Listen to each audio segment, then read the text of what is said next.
The morning at the United States Military Academy, West Point, began like any other, crisp air, the Hudson River glistening under the first rays of sunlight and cadets jogging in perfect formation. The sound of marching boots echoed through the ancient stone pathways, a reminder that discipline and duty were the lifeblood of the academy. Cadet Captain Ethan Hayes, 23, was among them, sharp, focused, and carrying the legacy of 3 generations of soldiers. To him, USMA wasn't just a place to learn about war, it was sacred ground, where honor, loyalty, and courage were more than words. But that calm morning was destined to become a scar in history, the day America's strongest fortress was attacked from within. It began shortly after 8 a.m. alarms blared across campus. At first, everyone thought it was a drill. West Point often conducted security simulations. But within minutes, the sharp thunder of explosions shattered every illusion. Smoke rose from the eastern training wing.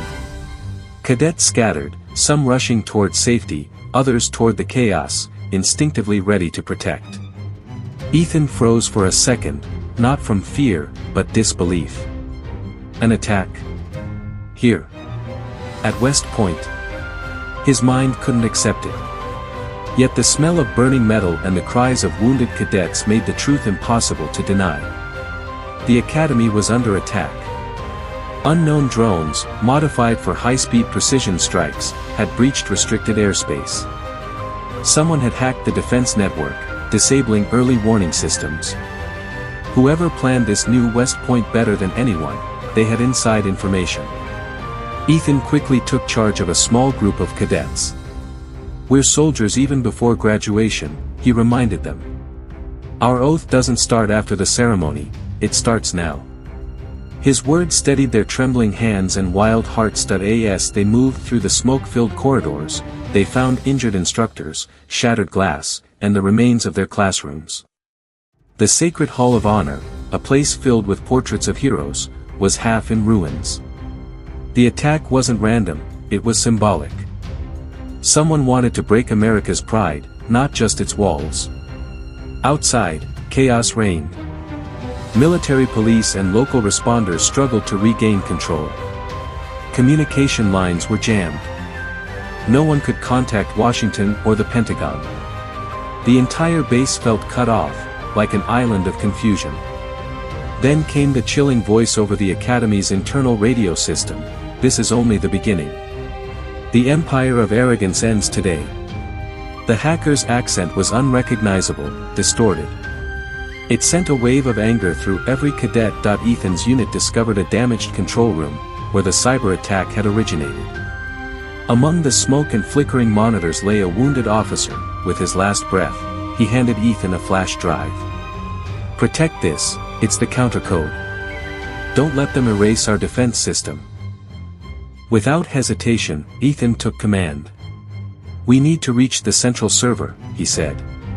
But the path was blocked by fire and debris. One of the youngest cadets, Maria Lopez, only 20, volunteered to crawl through a maintenance shaft. "I can fit," she said. "You guide me from here." Minutes turned into hours. Outside, the sound of helicopters thundered as reinforcements finally approached. Inside, every heartbeat was a countdown. Ethan guided Maria through the radio, step by step. When she reached the main console, she inserted the flash drive, the system flickered, and suddenly, the entire defense network came back online. The Academy's automated anti-drone turrets roared to life. Within moments, the remaining hostile drones were shot down, falling into the Hudson River like fiery meteors. The sky cleared. The battle was over. But victory came with a price. Many brave cadets and officers had fallen, including Maria, who never made it back from the smoke-filled shaft. Her sacrifice would be remembered forever.